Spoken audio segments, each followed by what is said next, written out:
რამა საგინაძე წალკაში სოფელ ხარებაში 27 წელია რა ცხოვრობს. ის ადიგენის მუნიციპალიტეტიდანაა. წალკაში 1999 წელს გადმოსახლდა. მას შემდეგ რაც მეწყერმა სახლი დაუნგრია.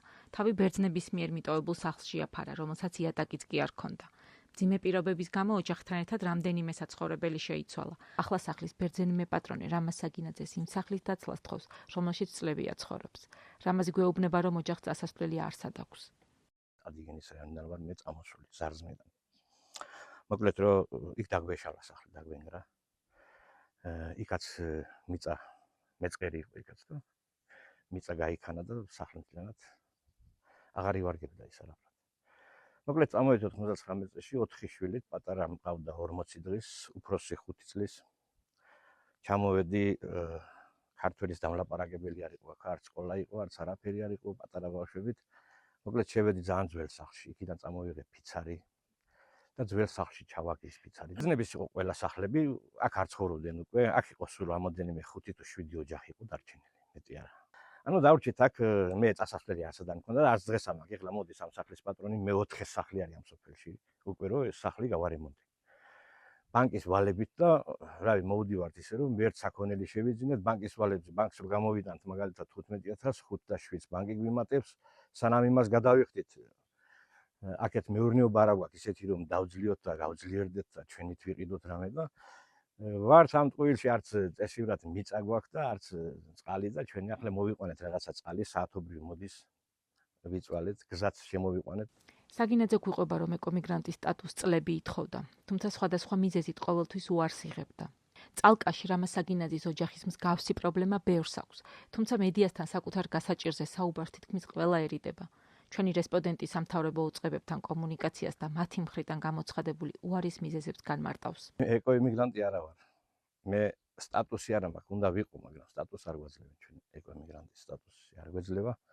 რა ვიცი, მიზეზები რომ ვითომ მარტო ხულოს რაიონიდან არა და ხულოს რაიონიდანაც არის ბევრი ოჯახი ჩემსავით, რომელსაც შეექმნა პრობლემა. 99-ში ჩამოვიყვანეს, აქ წამოვიდა ხალხი, რომ იქნებოდა ანუ შესყიდვა სახლების მრავალშვილიანი ოჯახებიდან, ჩვენ 4 ძმა ვიყავით. ხო, რა ვიცი, მე 4-5 წელი აღარ მომითხოვია. ისე პოლიტიკათა განსაკუთრების სამინისტროში რამოდენიმე წელი ვიყავი.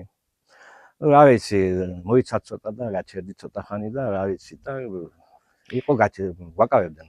დავიღალე ქალბატონო ელნერი არის, რა ვიცი, სად არ ვიარი. ჩვენ ახლა აქ ვინც ცხოვრობს, აი 2000 წლიდან. ჩვენ ასე კი არ უნდა ხულოდან არის, სვანეთიდან არის თუ იქიდან თუ აქიდან. აქ ისეთი ხალხია ჩამოსული, რომ არ უჭირდეს იმ ხალხს და წასასვლელი ქონოდა აქ ნამდვილად, იმიტომ რომ 7 თვე ზამთარი არის აქ. ძალიან ცუდი პირობებია. ადიგენიდან წალკაში გადმოსახლებული რამა საგინაძე გვეუბნება, რომ სახელმწიფოს სწორი პოლიტიკის გარეშე წალკის სოფლები შეიძლება დაიცალოს. მკაცრი კლიმატური პირობები, სადაც თითქმის 7 თვე ზამთარია, ცხოვრებას ძალიან ართულებს, მით უფრო როდესაც სახლკარი სადავოა. ამბობს, რომ ფიზიკური შრომა არასდროს დაუკლია. საარსებოდ თუ არ წავედი ჩვენ ან თურქეთში აქიდან, ან სადმე არ წავედი სამუშაოდ. მე ახლა ის 26 წლის ბიჭი ვიყავი აქ რომ ჩამოვედი, შემეძლო. ახლა აღარ შემიძლია ფიზიკურად. შრომობდი, სათიფშიც ვშრომობდი, თივასაც ვამზადებდი თავის დროზე სეზონურად რაც იყო და ხელოსნათაც მუშაობდი, ჩავდიოდი, ახლა აღარ შემიძლია მშენებლობაზე რამესა და ვარჩენდი ოჯახს ვიყავით კარგად, მაგრამ იმდენს ვერ ვაკეთებდი, რომ მაგალითად დამეგროვებინა ფულით. ცოტა სახელმწიფო მისხეთი ოჯახები ხარში უნდა დაუდგეს. აქ მასიურად უნდა მიცეს ყველას სახელმწიფო სტატუსი ეკოემიგრანტის. ჩვენ აქ ბევრი ვიწვალეთ, ძალიან ბევრი ომები გამოვიარეთ, რომ ქართული სოფლები ყოფილიყო. წალკა დაიცლება ქართული სოფლებიდან. ეს გარდაუვალია. და გვერდში დაგვიდგება მთავრობა, გადარჩება. თუ არა და დაიცლება, რა ვიცი. თუ დაგვეხმარება, თუ არა და არავინ არ მომკვდარა ახლა. სადღაც ბუნაგის ნახავ კაცი შეძვრები ცოტაში და იცხოვრებ. ხوار და უყუპა ოჯახს რაღაცას ვიზამ. მაგრამ არ არის რაღაც. აქიდან გამოვალ, იქ შევალ, ის მოვა, იქიდან გამომაგდებს, მეორეში შევალ. და ასე რამდენ ხანს უნდა ვიყოთ, არ ვიცი. თუ რამე არ მოაგვარა სახელმწიფო, მე მგონი არაფერი გვეშველება. რა ვიცი, ვითხოვთ, რომ რაღაცა გვერდში დაგვიდგენ, მაგრამ ეს თხოვნა ჩება წლებია. 27 წელია უკვე. არავინ მოვლენ აქ ეზოში, თავის რომ მოვას არჩევნები. ასე რამდენ ხანს უნდა იყო დაფენენ ენას და მე იქ რაღაცა არ გიღებენ, სადაც კაბინეტში რომ მიაკითხავ. ამ ჯერ არაფერი არ არის და გამოგიშვებენ და всё. და ეს ჯერ როდის არის არ ვიცი. ჩვენ მოადგილესთან იყავი მე მერთან არ ყოფილა. ბანკისგან აღებული კრედიტი, რომელზეც საგინაძე საუბრობს, მისივე თქმით, ბერძენი მესაკუთრის სახლის სახურავი შეკეთებისთვის დასჭირდა. ამბობს, რომ სახლის მეპატრონის მადლიერია. მიუხედავად იმისა, რომ ვერც სახურავის ფულს უბრუნებს და ვერც ამ სახლში დარჩენას შეძლებს.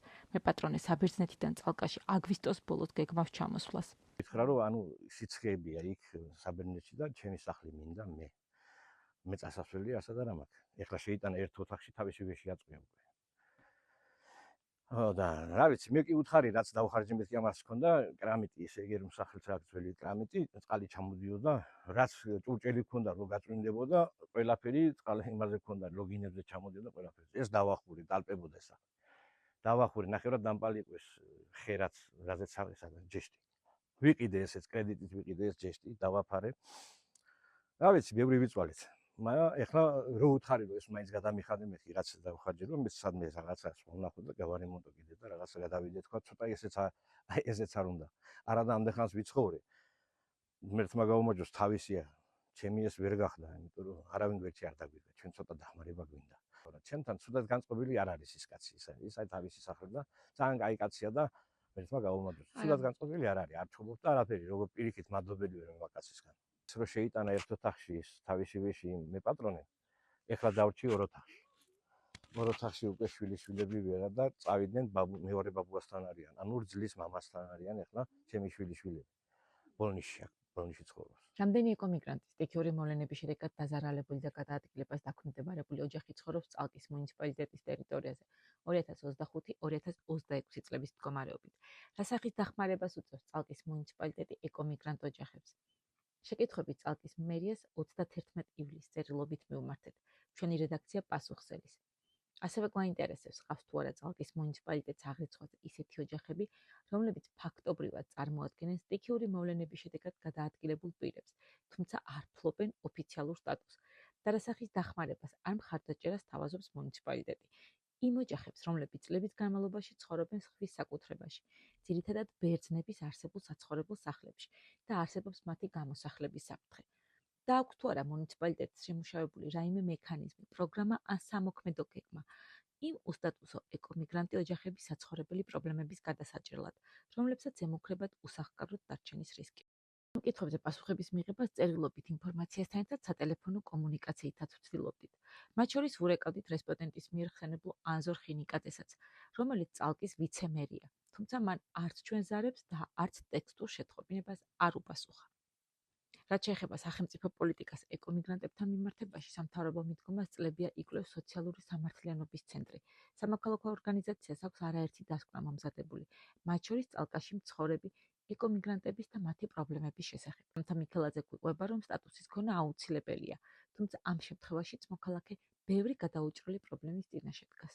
ეკომიგრანტის სტატუსი არის მნიშვნელოვანი საკითხი, მისი ქონა, თუმცა ბუნებრივია, რომ ეს სტატუსიც არაფერს არ ცვლის განსაკუთრებულს ამ ოჯახებისთვის, იმიტომ რომ სტატუსის მქონე ოჯახების დიდი ნაწილიც პრინციპში საკუთრებაში გადაცემული საცხოვრებლის გარეშე რჩებიან და პრაქტიკულად მათ ასევე ძალიან მძიმე გამოწვევები აქვთ, ამიტომ მთავარი პრობლემა ეკომიგრანტების მიმართ სახელმწიფოს ვალდებულებების არაჯეროვანი შესრულებაა და არასათანადო პოლიტიკის არარსებობა და ეს არის იმ დიდი სისტემური პრობლემის ნაწილი, რომელიც გვაქვს. ამ პირობებში გამოსავალი, ხო, ბუნებრივია, რომ არის ერთის მხრივ ეკომიგრანტების ერთიანი რეესტრის შექმნა და მათი განსახლების სტრატეგიის შემუშავება, ხო, სადაც უზრუნველყოფილი იქნება ისეთი საცხოვრებელი ინფრასტრუქტურის შექმნა, რომელიც მათ საკუთრებაში გადაეცემათ და აი ამ დარღვეული საცხოვრებლის უფლების აღდგენის შესაძლებლობას მისცემს ეკომიგრანტებს.